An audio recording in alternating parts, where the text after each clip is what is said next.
Magandang umaga, magandang hapon, magandang gabi mga kabarangay Lakers. Ay na po ang ating laban ngayon. Patay! Malakas na team po ito. Number 1 po sa West, ang Minnesota Timberwolves. Kalaban ng Lakers ngayong gabi, alas 6. Mag-i-start na po. Laban po tayo!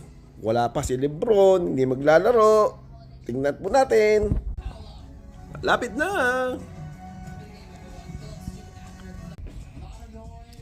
5. Wala si Lebron. Si Rui ang pinasok.